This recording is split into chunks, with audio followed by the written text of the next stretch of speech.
को घुमाते थे और उसके ऊपर वाले छोटे बटन को घुमाते थे, तब वो जालंधर पकड़ जाता था।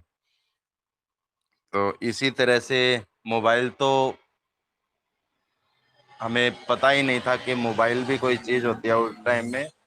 लेकिन टेलीफ़ोन भी एक बहुत बड़ी चीज़ होती थी। टेलीफ़ोन सिर्फ़ वहाँ पे टीवी के अंदर ही हम देखते थे कि एक बड़ा सारा टेलीफ़ोन होता था और उससे वो बात करते थे। तो हम तो टेलीफ़ोन के बारे में सोच ही नहीं सकते थे और उसके बाद में धीरे-धीरे जब टेलीफ़ोन आया तो ऐसे सोचते थे कि अच्छा वहाँ पे उनके टेलीफ़ोन लगा हुआ है। तो टेलीफ़ोन मतलब कि वो बहुत बड़ा एडवांस एक अमीर घर है, वहाँ पे टेलीफ़ोन होता था। तो इसी तरह से हमारी जो मुद्रा है इसके बारे में ये जैसे कि मैसेज डाला हुआ है रिंकू जी ने।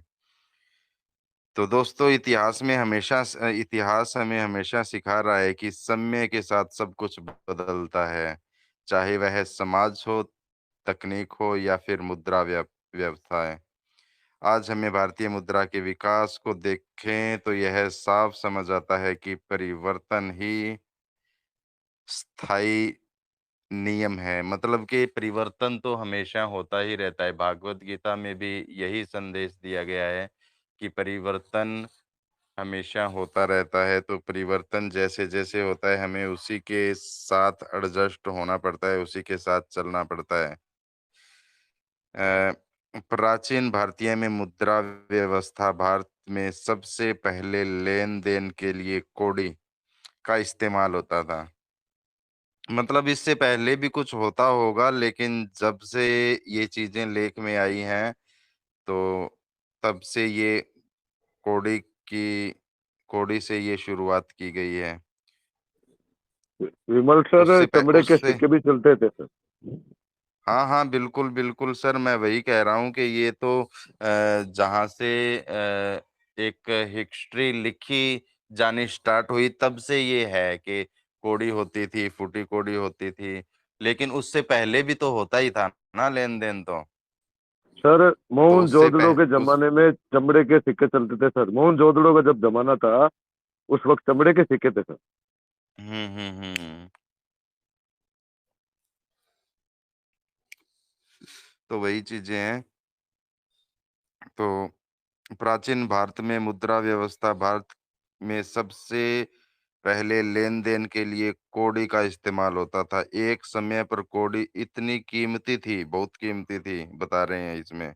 इतनी कीमती थी कि लोग उसे ही मुद्रा मानते थे। धीरे-धीरे कौड़ी से आगे बढ़कर दमड़ी, फिर पैसा आया, फिर आना आया और फिर उसके बाद रुपए तक की यात्रा हुई। अब इसमें बताया गया है कि 3 फुटी कौड़ी मतलब कि फुटी कौड़ी उस कौड़ी के अंदर एक सुराख होता था। वो 3 फुटी कौड़ी के बराबर एक साबत कौड़ी होती थी जिसके अंदर बिना सुराख वाले। फिर 10 कौड़ी मिलाकर के एक दमड़ी के बराबर होती थी। फिर 2 दमड़ी के बराबर एक धेले की वैल्यू रखी जाती थी और फिर इसके बाद में यहाँ पे हेला लिखा हुआ है, शायद धेला अनाज था। फिर डेढ़ पाई, ये पाई अपनी ये वाली पाई नहीं, उस टाइम की जो पाई नाम रखा हुआ था एक सिक्के का, वो पाई था। डेढ़ पाई का 1 धेला होता था, 3 पाई का 1 पैसा होता था फिर 4 पैसे का 1 आना और फिर 16 आने का 1 रुपया। इस तरह से ये धीरे-धीरे आगे बढ़ा है। तो सोचिए आज जिस रुपए को हम सामान्य मानते हैं, वह भी कभी एक लंबी प्रक्रिया में बदलाव का नतीजा था। अगर उस समय लोग कहते कि कौड़ी ही हमेशा चलेगी, दमड़ी या रुपया असली नहीं है, तो क्या भारत आगे बढ़ पाता? बिल्कुल नहीं बढ़ पाता, क्योंकि परिवर्तन प्रकृति का नियम है, परिवर्तन हमेशा से होता आया है और आगे भी होता रहेगा, आज भी हो रहा है। आज का दौर डिजिटल करेंसी की ओर कदम बढ़ रहा है, क्योंकि आज बहुत सारी डिजिटल करेंसी, क्रिप्टो करेंसी भी है और डिजिटल करेंसी जो रुपया है, इसको भी डिजिटल किया जा रहा है। हमारी भारतीय सरकार के द्वारा भी ई रुपीज़ बना दिया गया है कि ई रुपीज़ का इस्तेमाल करो, वो डायरेक्ट आरबीआई के साथ संपर्क होता है उसका। बैंकों से उसका डायरेक्ट संबंध नहीं होता, जो हमारा ई रुपीज़ है उसका डायरेक्ट आरबीआई के साथ संपर्क है। अगर कोई भी हम लेन-देन P2P करते हैं आज के टाइम में, अगर हम एक्सचेंज से भी यूएसडीटी खरीदते हैं तो वहाँ पे भी ई रुपीज़ माँगते हैं वो। अभी ये फ़ोन पे और ये गूगल पे, ये चीज़ें वहाँ से लगभग है, मौजूद तो हैं, लेकिन लोग उस पे एक्सेप्ट नहीं करते, उस पे विश्वास नहीं कर रहे। इसलिए वहाँ पे भी ई रुपीज़ माँगे जा रहे हैं कि ई रुपीज़ भेजना पड़ेगा भैया आपको, यूएसडीटी चाहिए तो। तो आज का जो दौर है डिजिटल करेंसी की ओर कदम है। समय बदला, कागज़ के नोट और सिक्के आए, फिर ऑनलाइन बैंकिंग। ऑनलाइन बैंकिंग आ गई, मोबाइल में बैठे-बैठे हम अपना बैंक का जो भी लेन-देन है, किसी को पैसा भेजना है, जो भी काम करना है, वो सब कुछ हम अपने घर पे बैठे मोबाइल के द्वारा ही कर सकते हैं। यूपीआई आ गई हमारे बीच में, कुछ नहीं करना, मोबाइल है हमारे पास, डायरेक्ट स्कैनर को स्कैन किया और चलो भई पैसे तेरे खाते में पहुँच गए। तो डिजिटल वॉलेट आ गए। अब दुनिया एक और बड़े बदलाव की ओर बढ़ रही है, वो है क्रिप्टो करेंसी और ब्लॉकचेन तकनीक। बिल्कुल ऐसा ही है, हम देख रहे हैं, इसी के लिए हम काम भी कर रहे हैं। इसी बदलाव का हिस्सा है पाई नेटवर्क। बिल्कुल, इसी का हिस्सा है। आज बहुत से लोग कहते हैं पाई असली पैसा नहीं है, या क्या पाई कभी रुपए की जगह ले सकता है? ये बहुत सारे लोगों का क्वेश्चन है कि आने वाले समय में क्या क्या ये पाई से ये पैसे का फिर क्या होगा? अभी तो सब कुछ पैसे से चल रहा है। तो अभी इसकी जैसे कि शुरुआत है, इसीलिए लोगों के मन में सवाल है। लेकिन जब सब कुछ पाई से मिलने लग जाएगा, तब किसी के मन में ये सवाल नहीं रहेगा। फिर तो जो भी लेन-देन होगा वो पाई में ही होगा। फिर ये भी रुपया पैसा ये भी एक ऐतिहासिक बन जाएगा। जिस तरह से हम ये कौड़ी, दमड़ी, धेला ये पढ़ रहे हैं, तो हमारे आने वाली जो पुश्तें हैं, वो भी इस तरह से पढ़ेंगी कि रुपया भी कभी किसी ज़माने में चलता था। कागज़ के नोट भी कभी किसी ज़माने में चलते थे। प्लास्टिक का कार्ड भी किसी ज़माने में चलता था। तो ये चीज़ें सारी ऐतिहासिक बन जाएँगी आने वाले टाइम में। इसी बदलाव का हिस्सा है पाई नेटवर्क। आज बहुत से लोग कहते हैं पाई असली पैसा नहीं है, या क्या पाई कभी रुपए की जगह ले सकता है? अगर इतिहास देखें तो यही सवाल कभी कौड़ी और दमड़ी के लिए भी पूछा गया था। लेकिन जैसे-जैसे समाज और तकनीक बदली, नई मुद्रा ने पुरानी मुद्रा को बदल दिया। पाई क्यों बदल सकता है? टेक्नोलॉजी आधारित पाइप ब्लॉकचेन और मोबाइल माइनिंग पर आधारित है, जो भविष्य की जरूरतों के हिसाब से बना है। बिल्कुल, जो पाई नेटवर्क जो हमारा है, ब्लॉकचेन टेक्नोलॉजी का जो क्रिप्टो करेंसी है, क्रिप्टो करेंसी तो दोस्तों देखिए बिटकॉइन के बाद में इन 15-17 सालों के अंदर हजारों नहीं, लाखों कॉइन मार्केट कैप के ऊपर कॉइन आ चुके हैं। हम गिन नहीं सकते इतने कॉइन अभी उसके ऊपर है। लेकिन पाई नेटवर्क क्या है, पाई कॉइन क्या है, ये हमारा इन सब से अलग है। क्रिप्टो की दुनिया के अंदर ये एक अ, बिल्कुल अलग तरह से काम करने वाला है। क्यों? इसीलिए इसको नॉन कन्फर्मिस्ट बताया गया है। नॉन कन्फर्मिस्ट का मतलब होता है गैर परंपरावादी, मतलब कि जो पारंपरिक चीज़ें चल रही हैं, उनसे हट कर के कुछ करना। जो पुराने रीति-रिवाज चल रहे हैं, उनसे अलग होकर के कुछ नया करना, कुछ हट के करना, उसी को नॉन कन्फर्मिस्ट कहा गया है। और यही हमारा पाई का जो हमारा कर रही है। क्यों? किस किस तरह से अलग है? अगर हम देखें कि ये क्रिप्टो करेंसी और दूसरी जितनी भी क्रिप्टो करेंसी है, वो अलग किस तरह से है? क्योंकि हमने देखा है, बिटकॉइन को देखा है, इथेरियम को देखा है, और जितने भी कॉइन हैं, जितनी भी ब्लॉकचेन और दूसरी बनी हुई हैं, चाहे वो मीम कॉइन हो या फिर कोई टोकन हो ब्लॉकचेन के खुद के हों, इन सभी के अंदर कॉमन चीज़ें क्या होती हैं कि ये ब्लॉकचेन पर आधारित है, कॉइन है, इनकी कोई वैल्यू है, लेकिन ये सिर्फ़ एक्सचेंज के ऊपर पंप और डंप 2 ही काम होते हैं इनके अंदर, तीसरा कोई काम नहीं होता। अगर होता भी है तो इतनी मामूली सी यूटिलिटी किसी 1-2 कॉइन की होगी, जो हमने आज तक यूज़ ही नहीं करी, जो हमने कभी सुनी ही नहीं। वो चंद लोग उस चीज़ का थोड़ा बहुत इस्तेमाल करते हैं। इतनी तो इथेरियम के अंदर और एक तो और कॉइन के अंदर, सोलाना के अंदर, इनके अंदर थोड़ा बहुत जो भी विकास हुआ है टेक्नोलॉजी का। लेकिन पाई नेटवर्क इन सब से अलग क्यों है? क्योंकि पाई नेटवर्क के अंदर एक खुद का इकोसिस्टम है। इकोसिस्टम मतलब कि डीऐप, डीऐप मतलब कि डिसेंट्रलाइज्ड एप्लीकेशन, जो कि हमारे वेब 2 के ऊपर एप्लीकेशंस हैं, जो हम प्ले स्टोर से डाउनलोड करते हैं और उसका इस्तेमाल करते हैं, चाहे वो सोशल मीडिया से रिलेटेड हो, चाहे वो फाइनेंस से रिलेटेड हो, चाहे वो किसी भी दूसरी सर्विस के लिए यूज़ किया जाने वाली चीज़ें हों।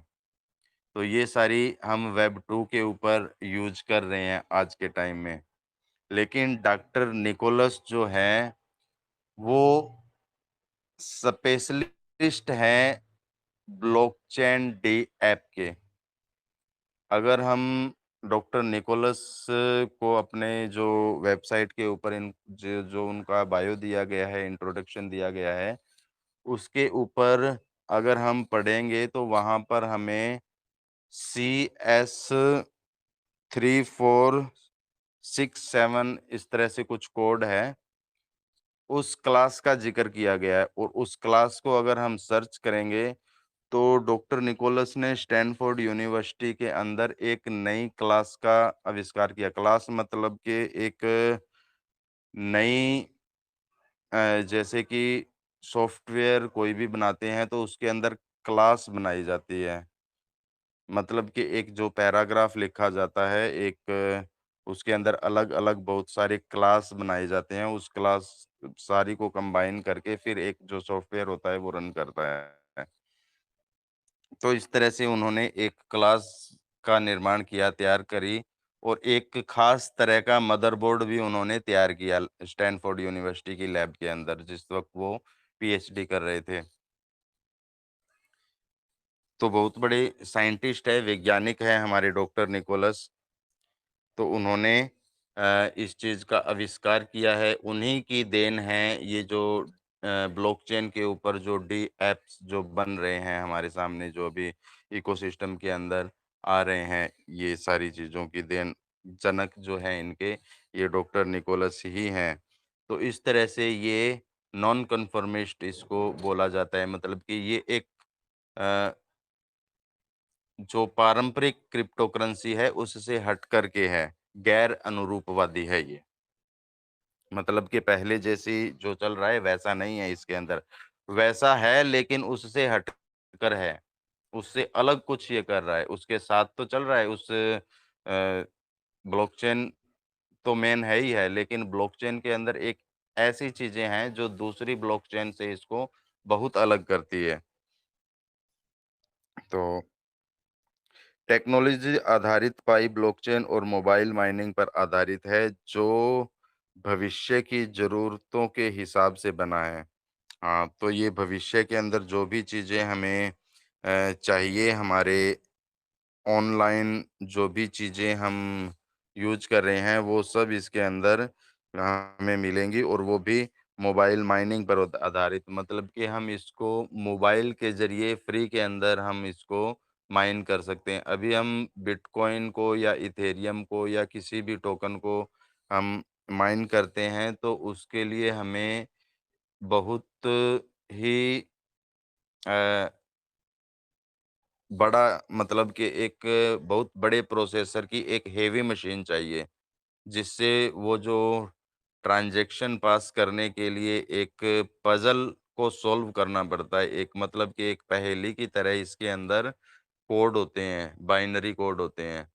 तो उस कोड को सॉल्व करके और वो नेक्स्ट ब्लॉक के अंदर दूसरे कंप्यूटर के पास भेजता है और दूसरा कंप्यूटर भी उसको पज़ल को सॉल्व करता है और वो जब मैच करते हैं 3, 4, 5 जब कंप्यूटर उसको सही कर देते हैं कि हाँ, ये ठीक है, तभी वो आगे पास हो सकता है। इसलिए ये ब्लॉकचेन के ऊपर कभी भी जो अभी हम देख रहे हैं ना हैकिंग हो जाता है, कोई भी व्हाट्सएप हैक हो गया, टेलीग्राम हैक हो गया या फिर और कोई बैंक की वेबसाइट हैक हो गई, कोई बहुत सारी चीज़ें हैक होती हैं वेब 2 के ऊपर।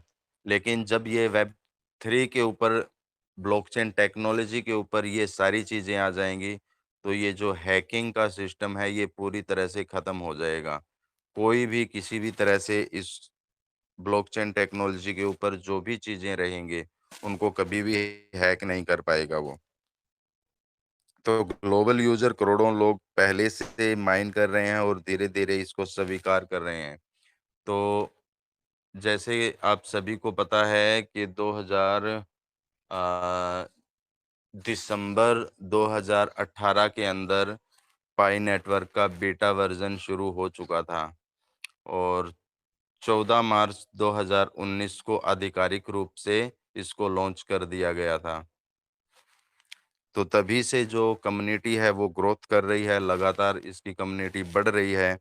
और दुनिया के अंदर सबसे बड़ी कम्युनिटी क्रिप्टो के अंदर सबसे बड़ी कम्युनिटी जो है वो पाई नेटवर्क के पास है आज के टाइम में।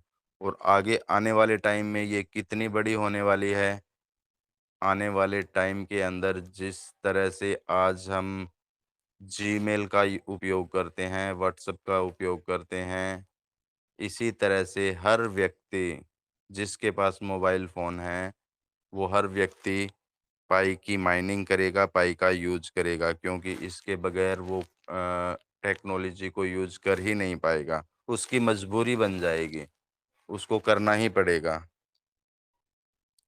तो ये इसके समुदाय की अब भी आज ही इतनी बड़ी ताकत है, तो आने वाले समय में तो कितनी बड़ी ताकत होगी समुदाय की। समुदाय की ताकत जिससे ज़्यादा लोग पाई का इस्तेमाल करेंगे, उतनी ही इसकी वैल्यू बढ़ेगी। तो दोस्तों इसमें यही बताया गया है कि जैसे-जैसे इसके अंदर कम्युनिटी बढ़ती जाएगी, यूटिलिटी बढ़ती जाएगी, वैसे-वैसे इसकी वैल्यू भी बढ़ती जाएगी। इतिहास का सबक जब भी कोई व्यवस्था आई है, पुरानी को धीरे-धीरे बदल दिया है, पाई वैसे ही बदलाव ला सकता है। मतलब कि धीरे-धीरे पुरानी जो व्यवस्थाएँ हैं, वो नई व्यवस्थाओं के साथ जुड़कर पुरानी व्यवस्थाएँ खत्म हो जाएँगी और पूरी तरह से नई व्यवस्था के अंदर शिफ्ट हो जाएगा। ये काम एक दिन का नहीं होता कभी भी, कि एक दिन में ही पूरा का पूरा सिस्टम इधर से उधर हो गया। समय लगता है इसके अंदर चीज़ों को बदलने में। जैसे-जैसे लोग स्वीकार करते हैं चीज़ों को, वैसे-वैसे वो बदलते रहते हैं। तो समय इसके अंदर लगना निश्चित है और जैसे-जैसे समय बीतेगा वैसे-वैसे पूरी की पूरी इकोसिस्टम, पूरी की पूरी अर्थव्यवस्था पाई के अंदर समा जाएगी, पाई के अंदर आ जाएगी। पाई के से बाहर कुछ रहेगा ही नहीं। जो चीज़ें पाई के अंदर रहेगी, वही एक लीगल जो मानते हैं ना हम कि ये चीज़ लीगल है और ये चीज़ अनलीगल है। मतलब कि जिसको गवर्नमेंट ने सर्टिफ़िकेट दे दिया वो तो लीगल है, चाहे वो कुछ भी कर रहा है। लेकिन गवर्नमेंट का सर्टिफ़िकेट है, इसलिए वो लीगल है। और जिसके पास गवर्नमेंट का सर्टिफ़िकेट नहीं है, सेम वही काम कर रहा है लेकिन वो अनलीगल है। तो इसी तरह से आने वाले टाइम के अंदर जो चीज़ें पाई नेटवर्क के साथ जुड़ेंगी और इसके अंदर और इस पाई नेटवर्क के अंदर रन करेंगी, वो चीज़ें लीगल होती जाएँगी और जो इससे बाहर रहेंगी, वो धीरे-धीरे अनलीगल होती जाएँगी। इसलिए पूरा का पूरा इकोसिस्टम इसके अंदर आ जाएगा, सभी चीज़ें इसके अंदर आ जाएगी, वो आना ही पड़ेगा। दोस्तों आज हम रुपए को सामान्य मानते हैं, लेकिन यह भी कभी कौड़ी दमड़ी और धेले से विकास होकर बना है। बदलाव हमेशा होता है और जो लोग समय के साथ बदलाव को अपनाते हैं वही भविष्य में आगे बढ़ते हैं। बिल्कुल बिल्कुल दोस्तों, अभी देखो कितनी बड़ी बात इसके अंदर बताई गई है कि दोस्तों आज हम रुपए को सामान्य मानते हैं। आज हम दोस्तों सोचते हैं कि हमारे पास पाई तो है, लेकिन हम इसको 2.5 करोड़ में 2 करोड़ 70 लाख में इसको कैश कब करवाएंगे? क्यों? क्योंकि हमारा ध्यान सिर्फ रुपए पे टिका हुआ है कि रुपया ही सब कुछ है, रुपए से सब कुछ होता है। तो दोस्तों आज हमें रुपए को ही आज हम सामान्य मान रहे हैं, लेकिन यह भी कभी कौड़ी और दमड़ी धेले से विकसित होता है। ये भी इस कौड़ी दमड़ी धेले की तरह ये भी एक ऐतिहासिक बन जाएगा आने वाले समय में।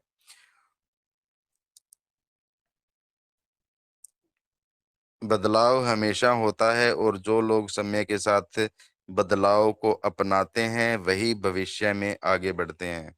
मतलब कहने का स्पष्ट है कि जो बदलाव के साथ अपने आप को ढाल लेते हैं, बदल लेते हैं, स्वीकार कर लेते हैं टेक्नोलॉजी को, लेटेस्ट टेक्नोलॉजी को जो स्वीकार करते हैं वो आगे बढ़ते हैं, और जो टेक्नोलॉजी को नकार देते हैं वो कहीं न कहीं पीछे रह जाते हैं, बहुत पीछे रह जाते हैं। और आखिरकार उनको मानना ही पड़ता है, उस चीज़ को स्वीकार करना ही पड़ता है। लेकिन जब तक वो उस चीज़ को स्वीकार करते हैं, तब तक उनके साथ वाले बहुत आगे निकल चुके होते हैं और वो पीछे रह जाते हैं। और फिर उनके पास सिर्फ पछतावा रह जाता है, पछतावे के सिवा और कुछ नहीं रहता। और फिर बैठ के ऐसा सोचता है कि अरे यार काश मैं भी उस टाइम ये कर लेता, काश। फिर वो काश रह जाता है, इसके अलावा उसके हाथ में कुछ नहीं रहता। इसलिए आज पाई नेटवर्क को हल्के में मत लो, बिल्कुल मत लो भाई, हल्के में मत लीजिए पाई को। जितना ज़्यादा हो सकता है उतना अपने पाई को प्रोटेक्ट करके रखिए, संभाल के रखिए। ये बहुत बड़ी संपत्ति है।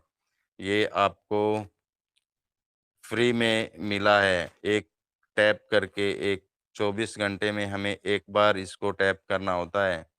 इसके अलावा कुछ भी नहीं माँगता कोर्टेम। ऐड दिखाता है वो भी आपके पास ऑप्शनल दे दिया कि भैया आपकी इच्छा है तो आप देखो, आपकी इच्छा है, आपको लगता है कि नहीं मेरे को नहीं देखनी, तो आप उसको भी बंद कर सकते हो, उसकी भी ज़रूरत नहीं है। कोई आपके ऊपर बाउंडेशन नहीं लगा रखी कोर टीम ने, कोई कंपल्सन नहीं है कि भई हाँ, इसको आपको देखना ही पड़ेगा। बहुत सारी एप्लीकेशन हम देखते हैं, उसके अंदर हमें ऐड देखना ही पड़ता है।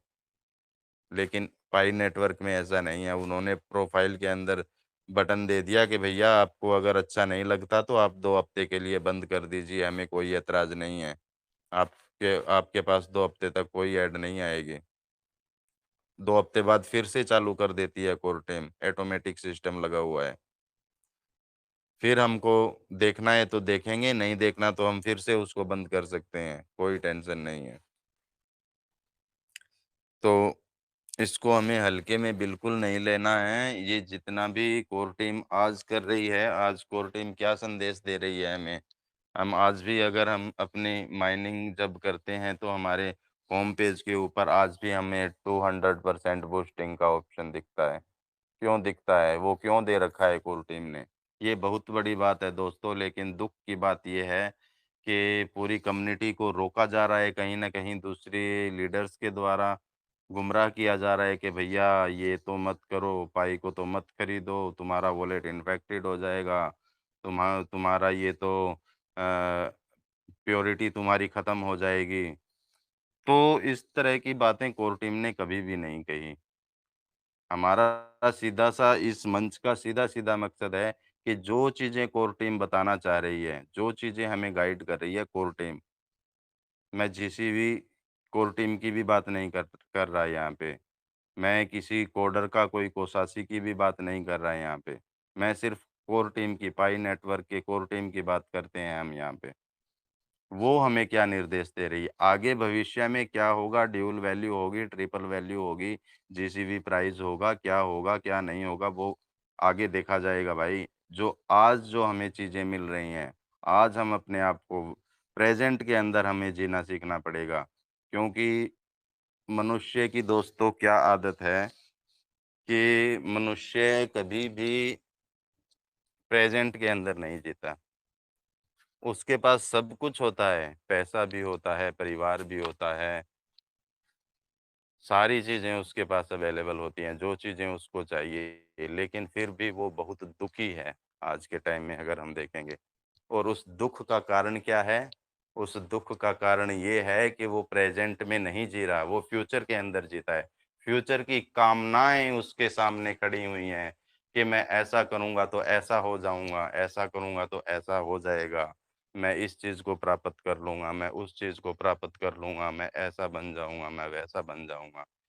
इसीलिए वो दुःख का कारण बनती हैं वो सारी चीज़ें, लेकिन उसके पास में प्रेज़ेंट में सब कुछ होता है।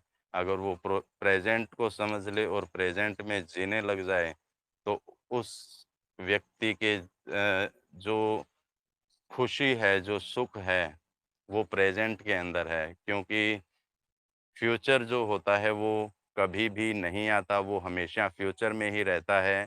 फ्यूचर में सुख देखने वाला, और जो प्रेज़ेंट के अंदर रहता है, तो जो फ्यूचर है वो भी प्रेज़ेंट में ही घटित होगा। जो फ्यूचर के लिए हम कर रहे हैं आज, वो घटित तो प्रेज़ेंट में ही होगा ना, कभी न कभी जब होगा तो वो प्रेज़ेंट में ही होगा। लेकिन मनुष्य क्या करता है, वो हमेशा प्रेज़ेंट के लिए वो कोई टाइम देता ही नहीं, वो हमेशा फ्यूचर की बातें सोचता रहता है, फ्यूचर के लिए काम करता रहता है। लेकिन जो असली जो जीने का मज़ा है, वो प्रेज़ेंट के अंदर रहने में ही है। प्रेज़ेंट के लिए ही हम सब कुछ करते हैं, लेकिन प्रेज़ेंट में हम समय नहीं देते, प्रेज़ेंट की बातों को समझते नहीं हैं। अगर हम प्रेज़ेंट को समझ लें, तो फ्यूचर हमारी मुट्ठी में है। तो फ्यूचर के बारे में हमें सोचना है, समझना है, लेकिन जीना हमें प्रेज़ेंट के अंदर ही है। तो फ्यूचर के लिए हम क्या कर सकते हैं? कोर टीम जो भी हमें गाइडलाइन दे रही है, वही काम हमें करना है।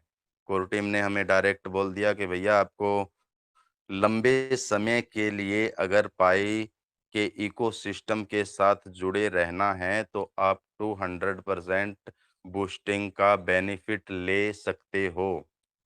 उसके लिए आपको क्या करना होगा, अगर आपके पास मान लीजिए कि 100 पाई आपके फर्स्ट माइग्रेशन में आपके वॉलेट में माइग्रेट हुई है, तो आप उसको 2 गुना लॉक कर सकते हो, कितने भी समय के लिए। और अगर आपको पूरा-पूरा 200% का बोनस चाहिए, तो आप उसको 3 साल के लिए लॉक करिए, टू 200% लॉक करिए, मतलब कि जितना आपका माइग्रेट हुआ है, उसका डबल कर दीजिए।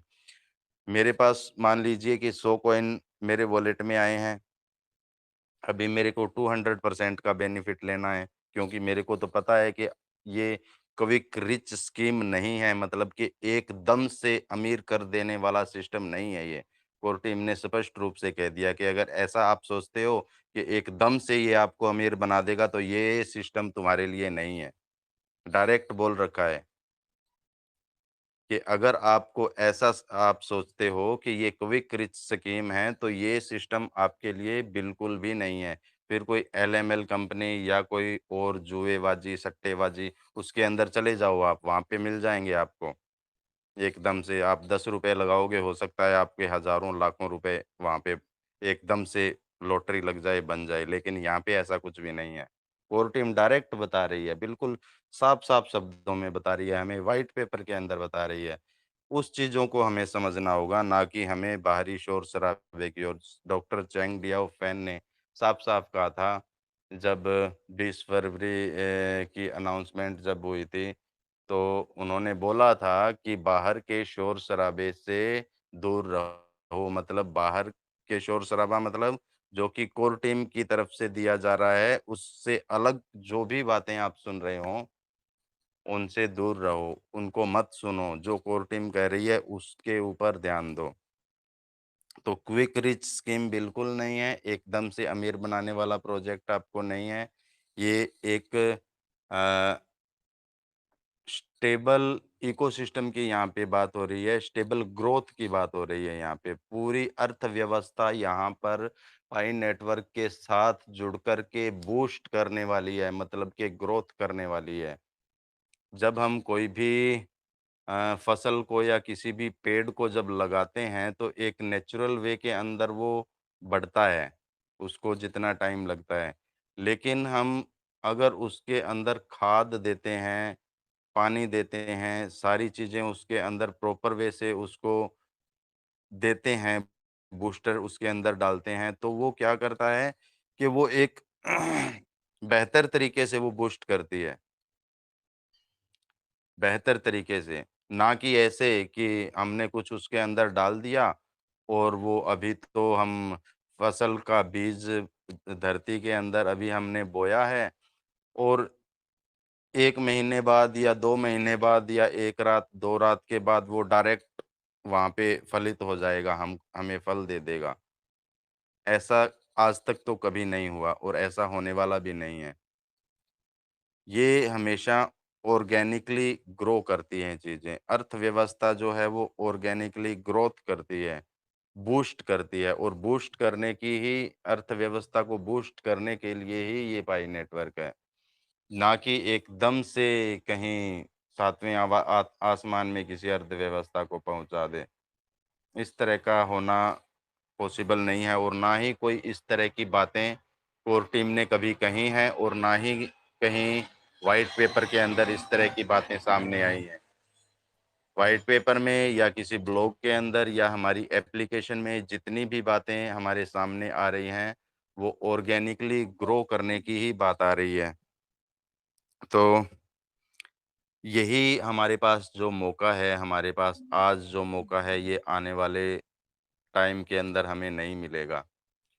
तो हम बिल्कुल अपने एक्सचेंज से जो भी केवाईबी किए हुए एक्सचेंज हैं, वहाँ से पाई को बाय कर सकते हैं लॉन्ग टर्म के लिए। ट्रेडिंग की बात नहीं करता मैं कि आज आप खरीद लो, कल वो डबल हो गया या ट्रिपल हो गया या तो आप बेच दो उसको।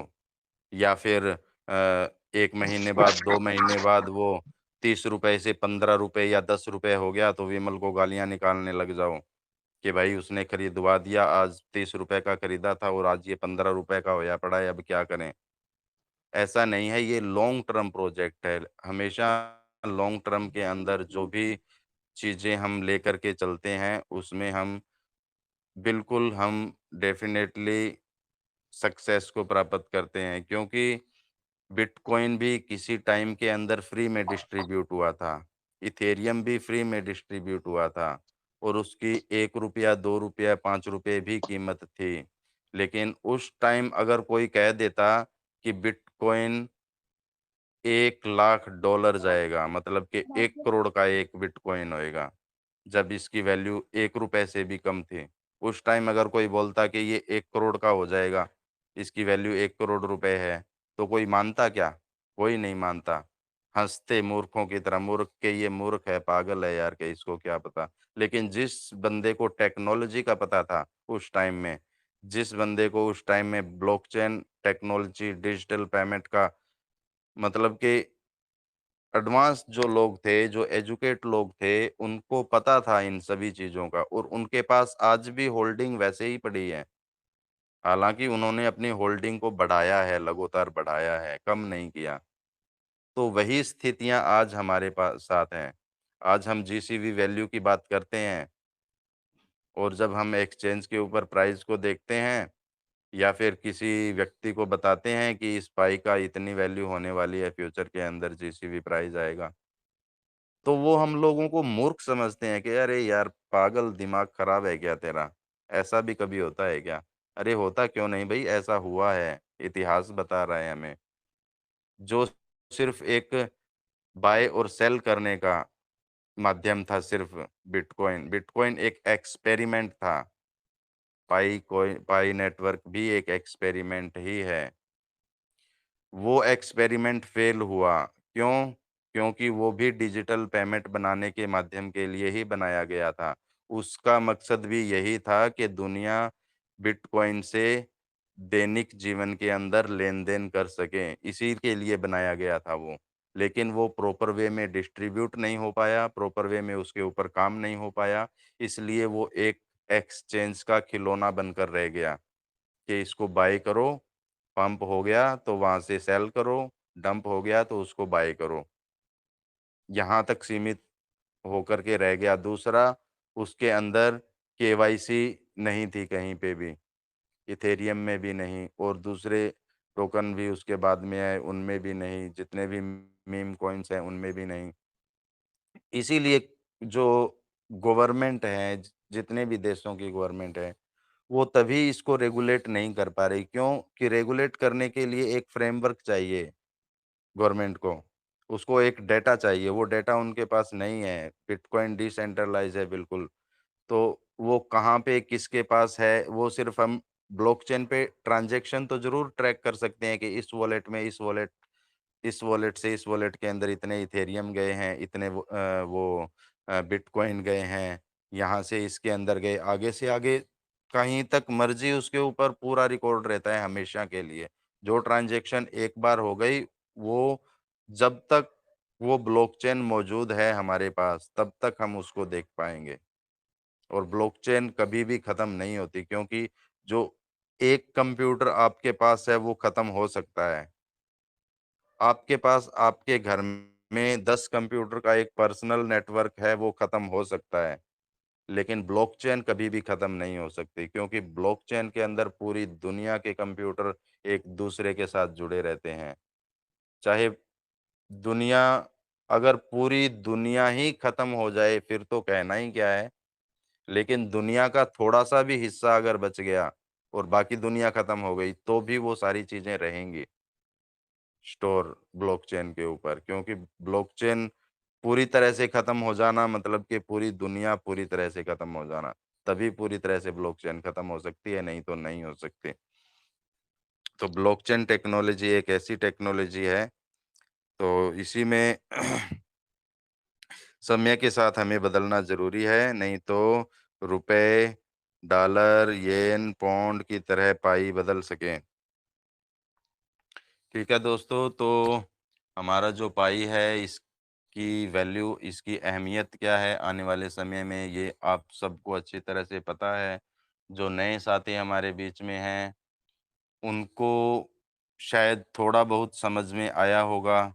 जो बिल्कुल नए हैं, लेकिन जो पुराने साथी हैं, जो मंचों पर जाते रहते हैं, जो एजुकेशन लेते हैं, उनको ज़रूर पता है कि पाई नेटवर्क क्या है। तो पाई के साथ हमें जुड़े रहना है लंबे समय के लिए।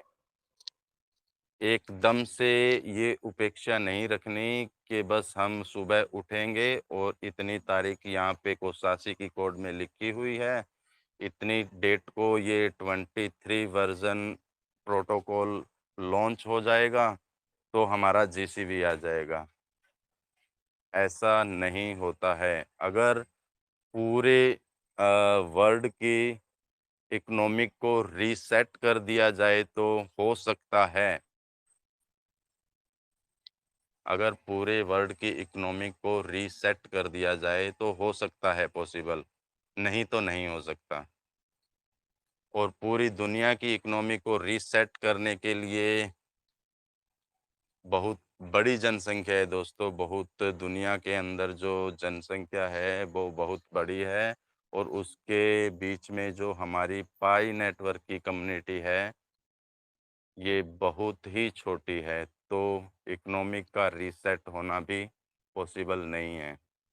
हाँ, जिस दिन पाई का मास अडॉप्शन हो जाएगा, जीमेल की तरह हर व्यक्ति के मोबाइल में पाई हो जाएगा, उस समय हो सकता है कि पूरी वर्ल्ड की इकोनॉमी को रीसेट कर दिया जाए।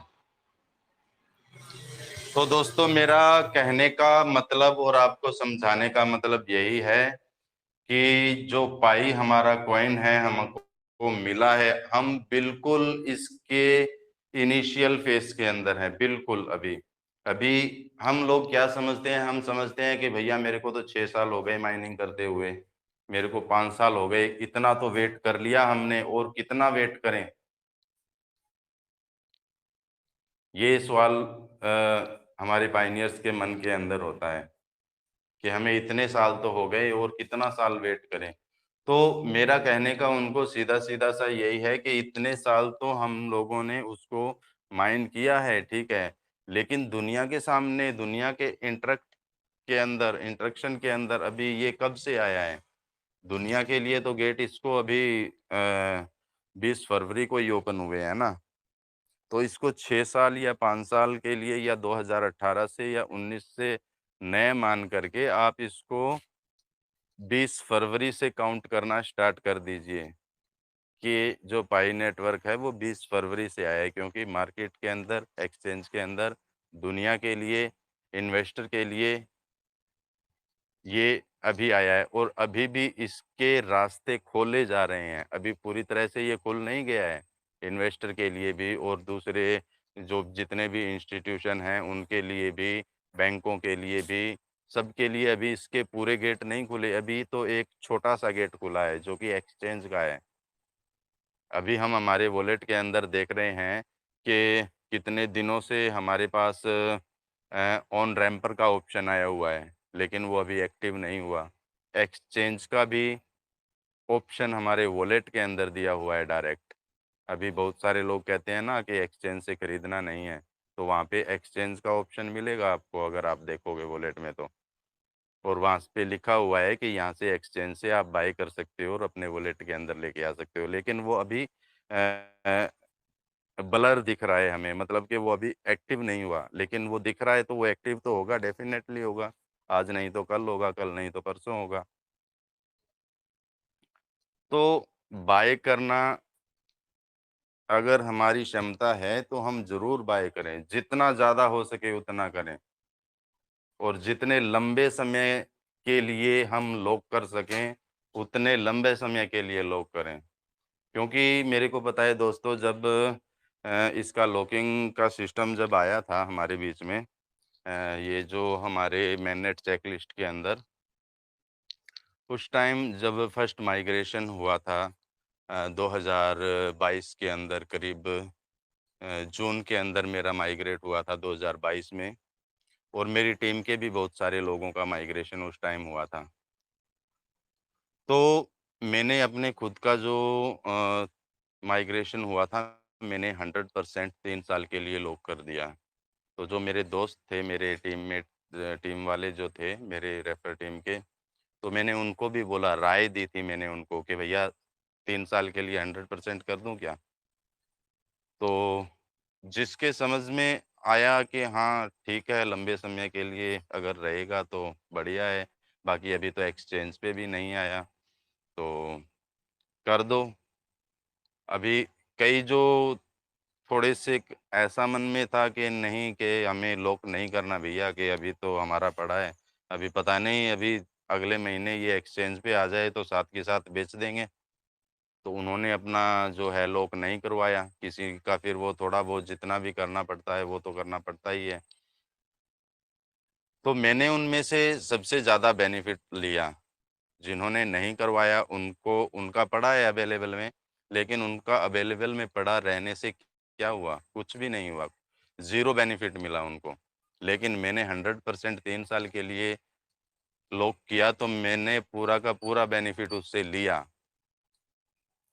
ज़्यादा मेरी माइनिंग स्पीड ज़्यादा बढ़ी, उससे मेरे कॉइन भी ज़्यादा बढ़े और आज फिर कोर टीम हमसे यही बात कह रही है कि आपको अगर लंबे समय तक इकोसिस्टम के साथ जुड़े रहना है, तो आप ये काम कीजिए और प्रोत्साहित करने के लिए हमें रिवार्ड के तौर के ऊपर हमारी माइनिंग स्पीड बढ़ा रही है।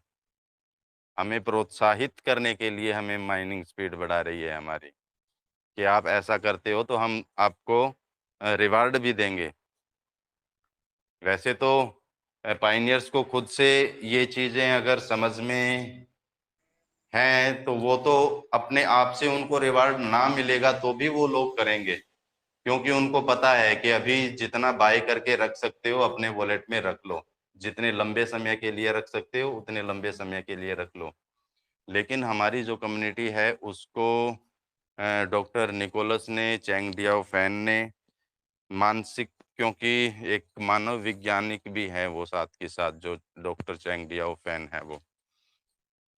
तो उन्होंने ये सारी चीज़ें समझ करके और ये हमें हमें प्रोत्साहित करने के लिए ये रिवार्ड दे रही है वो, ताकि हम ऐसे नहीं तो रिवार्ड के लालच के अंदर तो कम से कम करें। तो कोर टीम का सीधा-सीधा संदेश है कि इकोसिस्टम के साथ आपको लंबे समय तक बने रहने के लिए आप ये काम कर सकते हैं। नहीं तो हम क्या करेंगे, हम जल्दी ही हमारे इकोसिस्टम से बाहर हो जाएँगे। तो ये काम हमें ज़रूर करना चाहिए, जो कोर टीम की गाइडलाइन है, जो कोर टीम हमें कहना चाह रही है, उस चीज़ों को हमें समझना चाहिए और उसी के हिसाब से हमें काम करना चाहिए। बाकी जितने भी आज पायनियर्स हैं, ज़रूरी नहीं कि वो सभी करोड़पति बनेंगे, वो सभी जीसीवी प्राइज़ तक पहुँचेंगे। ये बिल्कुल भी ज़रूरी नहीं है। क्यों? क्योंकि तैयार बैठे हैं लोग, लॉक नहीं कर रहे अपने फंड को। क्यों नहीं कर रहे? क्योंकि बस जल्दी सी एक हाई प्राइस आ जाए और हम सेल करें और हम पैसे लेकर के बैंक में जाएँ और बैंकों में कई मंचों पे तो मैं हैरान हूँ बिल्कुल उन लोगों की बातें सुन कर के कि वहाँ पे एडवाइस दी जाती है कि आपको कौन से बैंक में अकाउंट खुलवाना है। करंट अकाउंट खुलवाना है या सेविंग अकाउंट खुलवाना है, इस बात की इन चीज़ों की सलाह दी जाती है। तो बहुत हैरान कर देने वाली बातें हमारी कम्युनिटी के अंदर होती हैं। तो कोर टीम यही बात कहती है कि बाहर के शोर-शराबे से बच के रहो और जो कोर टीम कह रही है, उसी के साथ आप चलो और जो कोर टीम कह रही है, वही चीज़ें हम आपको बताने की कोशिश करते हैं, आप लोगों को समझाने की कोशिश करते हैं। लेकिन जब हम इस तरह की बातें करते हैं, तो वो लोग क्या कहते हैं कि ये विमल वर्मा कम्युनिटी को खराब कर रहा है, ये लोगों को भड़का रहा है, ये गलत बातें बता रहा है लोगों को। तो दोस्तों मेरे को नहीं लगता कि जो कोर टीम हमें बात कहती है, अगर हम उस बात को कम्युनिटी तक पहुँचाते हैं, तो इसमें कोई गलत बात है। और वो किस चीज़ को फ़ॉलो कर रहे हैं? वो फ़ॉलो कर रहे हैं सिर्फ़ एक उस कोडिंग को जिसका कोई आधार नहीं है, कोई आधार नहीं है उसका। उसका लागू होना या ना लागू होना उस चीज़ की कोई भी गारंटी नहीं है। हाँ, लागू होती है तो बहुत अच्छी बात है। मैं भी चाहता हूँ कि कल ही जीसीबी प्राइज़ आ जाए और कल ही मैं फाइनेंशियली फ्री हो जाऊँ। मैं ये नहीं चाहता कि कल ना आए, मैं तो चाहता हूँ खुद कि मैं आज रात को सोऊँ और सुबह ऐसा कोई न्यूज़ आ जाए कि जीसीबी प्राइज़ आ गया 100% और आपके ये जो 1000 2000 वॉलेट के अंदर कॉइन रखे हुए हैं, इनको आप 2 करोड़ 70 लाख के हिसाब से मल्टीप्लाई कर लीजिए और आपके वॉलेट में इतना फंड पड़ा है। अभी आप जो चाहें मर्ज़ी इसके साथ कर सकते हैं। तो ऐसा अगर पॉसिबल आप अपने खुद के दिमाग से, आप खुद अपनी समझ से समझ सकते हैं क्या ये चीज़ पॉसिबल है? अगर है और अगर हो जाए तो बहुत अच्छी बात है, सभी चाहते हैं, मैं भी चाहता हूँ, मैं भी उनमें से एक हूँ कि कल ही आ जाए। लेकिन चाहने में और वास्तविक चीज़ों को समझने में बहुत फ़र्क होता है। अभी मेरे ऊपर क्योंकि मेरे नज़दीक में ही एयर फ़ोर्स स्टेशन है, तो मेरे ऊपर से हवाई जहाज़, एरोप्लेन गुज़रते रहते हैं, हर 5 मिनट, 10 मिनट बाद आपको बार-बार आवाज़ भी आती होगी। तो मैं ऐसा चाहता हूँ कि मैं सीधा यहाँ पे छत से डायरेक्ट मैं फ़्लाइट के अंदर पहुँच जाऊँ, तो सोचने से तो मेरे को कोई नहीं रोक सकता। लेकिन क्या ऐसा पॉसिबल है? ये भी साथ में सोचना पड़ेगा। तो दोस्तों यही बात है पाई नेटवर्क की। पाई नेटवर्क दुनिया का एक ऐसी क्रांति है जो कि आज तक कभी ऐसा प्रोजेक्ट नहीं बना। पूरी तरह से रिवोल्यूशनरी प्रोजेक्ट है, युग परिवर्तन कर देने वाला प्रोजेक्ट है। पूरी दुनिया को, पूरी अर्थव्यवस्था को परिवर्तन कर देने वाला है। लेकिन परिवर्तन 1 मिनट में एकदम से नहीं हो जाता, इसको टाइम लगता है। यह एक लॉन्ग टर्म प्रोजेक्ट है, जो इसके साथ बना रहेगा, वो डेफ़िनेटली फ़ाइनेंशियली फ्री होगा, उसको रोकने वाला कोई नहीं है। लेकिन जो हार मान जाएगा, वो कुछ ना कुछ तो बेनिफिट उसको मिलेगा, ऐसा नहीं है कि मिलेगा नहीं। और जितना पैसा वो पाई कोर टीम बाँट रही है, आप अगर ब्लॉकचेन के अंदर देखोगे तो डेली कितने आज के जो एक्सचेंज प्राइस है, उसके हिसाब से कैलकुलेशन करके वहाँ पे दिया हुआ है ब्लॉकचेन के ऊपर। जो हमारा खुद का ब्लॉकचेन कोर टीम के द्वारा बनाया है, उसके ऊपर तो नहीं है, लेकिन दूसरे और कई ब्लॉकचेन के साथ जो प्रोजेक्ट बने हुए हैं, तो उनके ऊपर दिखाया जाता है कि आज का ये एक्सचेंज प्राइस है और इस एक्सचेंज प्राइस के हिसाब से आज के जो माइग्रेट कॉइन हुए हैं टोटल पूरे वर्ल्ड के अंदर, वो इतने हुए हैं और इतने मिलियन डॉलर के हुए हैं। तो कम से कम 5 मिलियन, 10 मिलियन डॉलर का फंड डेली कोर टीम के द्वारा रिलीज़ किया जा रहा है। तो इतना बड़ा एयर ड्रॉप मैंने आज तक नहीं देखा, जो कंटिन्यू हर दिन दे रही है। लेकिन हमने सिर्फ़ एक इस तरह का चश्मा पहन रखा है कि सिर्फ़ हम एक ही चीज़ को देखना चाहते हैं, बाकी जो इतनी बड़ी-बड़ी चीज़ें हैं, उनको देखना ही नहीं चाहते। इसलिए हमें कुछ ख़ास दिखता ही नहीं है, क्योंकि जिसको हम देखना चाहते हैं, वो हमें दिखता है सिर्फ़ कोडिंग के अंदर या फिर किसी क्या कहें, जो मिस डोरिस के द्वारा जो बातें बताई जाती हैं, वहाँ पे उनके वादों के अंदर, वहाँ पे सिर्फ़ हमें दिखती हैं। इसलिए हम सिर्फ़ उसी को देखते हैं कि कब आएगा, अब आएगा, तब आएगा, कब आएगा। उसी को देखने के लिए हम कुछ करने की बजाय सिर्फ़ हम बैठ के उसका वेट कर रहे हैं, तो वेट तो हमें बिल्कुल नहीं करना है। अपने आप को एजुकेट करना सबसे पहले ज़रूरी है। अगर हम एजुकेट रहेंगे, तो ही हम फाइनेंशियली फ्री होंगे, नहीं तो नहीं होंगे।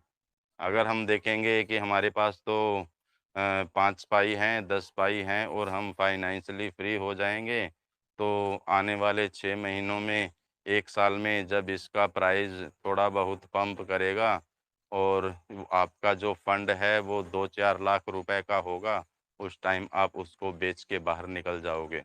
लेकिन आज आपके पास कितना सुनहरी, कितना बड़ा मौका है कि आप ₹2000 के अंदर भी आप कम से कम 60 पाई खरीद सकते हैं, आज के प्राइस के हिसाब से। कल मैंने खरीदे भी और हमारे एक पायनियर्स ने मेरे को रिक्वेस्ट की कि सर मेरे पास तो एक्सचेंज नहीं है, मेरे पास इतनी नॉलेज नहीं है और किस तरह से P2P से पेमेंट किया जाता है, तो उन्होंने रिक्वेस्ट करी मेरे को और वो मेरे थे, पड़ोसी थे मेरे इधर हरियाणा के ही थे। तो मैंने भी उनको कहा कि चलो मेरे को भी टाइम तो इतना नहीं रहता है क्योंकि मैं दूसरे कामों में भी व्यस्त रहता हूँ। तो फिर भी मैंने उनको करके दिया और ₹2000 उन्होंने मेरे को सेंड किए और मैंने उसको 58.01 पाई उनके वॉलेट में पहुँचाया एक्सचेंज से खरीद के डायरेक्ट। उनका वॉलेट एक्टिव था, लेकिन उनका जो फंड था वो रिटर्न हो चुका था किसी टेक्निकल वजह से जो कि बहुत सारे पायनियर्स का पहले हुआ है। तो आज आपके पास मौका है, ये मौका आपको दोबारा नहीं मिलने वाला।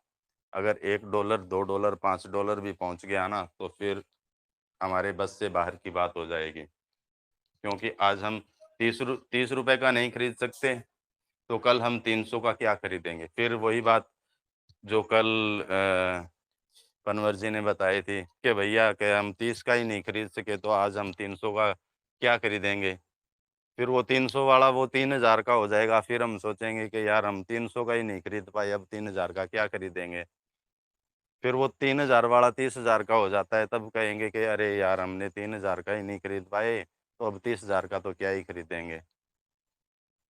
लेकिन जो आज खरीद करके अपने वॉलेट को लोड कर लेगा, भर लेगा, वो आने वाले समय के अंदर फाइनेंशियली फ्री होगा, बिल्कुल होगा, क्योंकि अ, 87% लोगों के पास बहुत कम पाई है।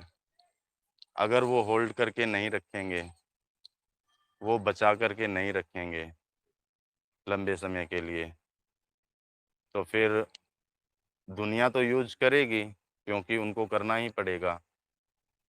लेकिन वो लोग नहीं कर पाएँगे जिन्होंने माइन किया, जिनके पास बहुत कम फंड पहुँचा। तो यही कहना चाहूँगा दोस्तों, बाकी बहुत सारा टाइम मैंने ले लिया और आप लोग शायद बोर भी होने लगे होंगे, और बहुत सारे हमारे ग्रेट लीडर भी हमारे बीच में आए हुए हैं। तो बहुत-बहुत धन्यवाद सर। उनको लीजिए बिल्कुल, सर, बिल्कुल। वेलकम। विमल जी बहुत-बहुत धन्यवाद सर। इतने शानदार तरीके से आपने कौड़ी, दमड़ी, पैसा, पाई, धेलस इस चीज़ और जो आपने बहुत सरल तरीके से समझाया, एग्ज़ाम्पल देके उसके लिए बहुत-बहुत धन्यवाद। ग्रेट और जो कोर टीम के निर्देश हैं उनको भी आपने रखा कि कोर टीम अभी मैं सभी से ये कहना चाहूँगा ये हमारे विमल जी के शब्द नहीं थे, ये हमारी कोर टीम के शब्द से जो अभी तक आपने अपडेट जानी थी। तो ऐसा ना सोचे कि विमल कुछ भी अपने मन से बना के भेज रहे हैं हमें और सुना रहे हैं। तो इन्होंने जो कोर टीम का व्हाइट पेपर रीड किया है, जो अपडेट रीड किया है, उसी को इन्होंने बात इनके शब्दों में इन्होंने वो अपडेट रखी। तो साथियों हमारे बीच में कुछ और लीडर भी हमारे बीच में बने हुए तो हम उनको लेंगे और उनको सुनेंगे। हमारे विट्ठल शर्मा जी हैदराबाद से वेलकम सर, मंच पर आइए, कम ऑन द सर मंच। थैंक यू, धन्यवाद रिंकू भैया। और बिल्कुल आपने सही बात करी अभी। अ, और सच बोलूं तो मजा भी आया आज का session. Vimal ji thank you. मतलब एक मंत्र मुग्ध होकर सुन रहा था मैं। बहुत कम ऐसे सेशन अटेंड करने का मौका मिलता है। बहुत सलीके से स्टेप बाय स्टेप सटीक बहुत-बहुत जानकारी दी धन्यवाद सर सर। आपने। नहीं नहीं, सचमुच सर। ये मतलब ऐसे ही बोलने के लिए नहीं बोल रहा हूँ, सच्चाई है ये। बिल्कुल एक सर, पायनियर को सच्चाई जिस है। हाँ सर। हाँ बिल्कुल रिंकू भैया, सच्चाई है। एक हकीकत है बहुत पायनियर को जिस बारीकी से चीज की समझा जरूरत है। है ना, एक सच्चे पायनियर को जिस चीज की जरूरत है, आज आपने बहुत सही ढंग से इस बात को रखा है विमल सर। उसके लिए थैंक यू। और बहुत अच्छा भी लगा। मंच पर कई सारे साथी मौजूद हैं। साथियों की संख्या देखकर भी थोड़ा सा तसल्ली हुई दिल को, क्योंकि ये एक बंदा 1 लाख के बराबर है। ये सच्चा पायनियर है जो मंच पर मौजूद है, और अपनी टीम के साथ भी ये सब सारी जानकारी शेयर करेगा, ये उम्मीद भी करेंगे हम। बिल्कुल। बहुत मेहनत चल रही है दोस्तों, बहुत मेहनत। और रिंकू भैया विमल जी की मेहनत तो हम देख ही चुके हैं। जो इन्होंने अलग जगह थी राजस्थान से इवेंट की, बहुत सही काम है। क्योंकि बिना इवेंट के जीसीबी को पाना थोड़ा सा मुश्किल होगा, क्योंकि लोगों में अवेयरनेस भी लाना बहुत जरूरी है। और ये इवेंट एक बहुत सही माध्यम है जिसके माध्यम से हम लोगों तक पहुंच भी सकते हैं, नए नए लोगों तक जिनको पाई की जानकारी नहीं है। वो लोग भी हम हमारे साथ में जुड़कर पाई के बारे में जानकारी ले सकते हैं। और बाकी रिंकू भैया से तो कई बार डिस्कशन हुआ है कि इसको और कैसा इम्प्लीमेंट किया जाए, तो बहुत बेहतरीन तरीके से कर सकते हैं दोस्तों। ऐसे भी प्रोडक्ट है जहां पर लोगों की जरूरत है, और अगर हम वहां पर पाई को जोड़ लें तो बहुत इजी वे में काम होता है। रिंकू भाई से डिस्कस हुआ था कई ऐसी प्रोडक्ट के बारे में। उसमें से एक है मेडिकल स्टोर। बार बार बोलता हूँ मैं ये बात। हर घर में कम से कम 200-500 रुपए की महीने की दवाई लगती है। अगर एक मेडिकल वाला भी पाइनियर बन जाए और पाई की वैल्यू को समझ ले, तो भले ही वो 4 किलोमीटर दूर होगा पाइनियर, वो उसके पास ही जाएगा। क्योंकि आम खास हेल्थ मेडिकल पे 20 से 25% डिस्काउंट मिल ही जाता है। तो हम उसको ये भी बोल सकते हैं कि भाई तू 20-25% डिस्काउंट मत दे, वो 20-25% एज ए पाई ले ले जीसीबी वैल्यू में। इसमें वो भी खुश रहेगा, पाइनियर भी खुश रहेगा।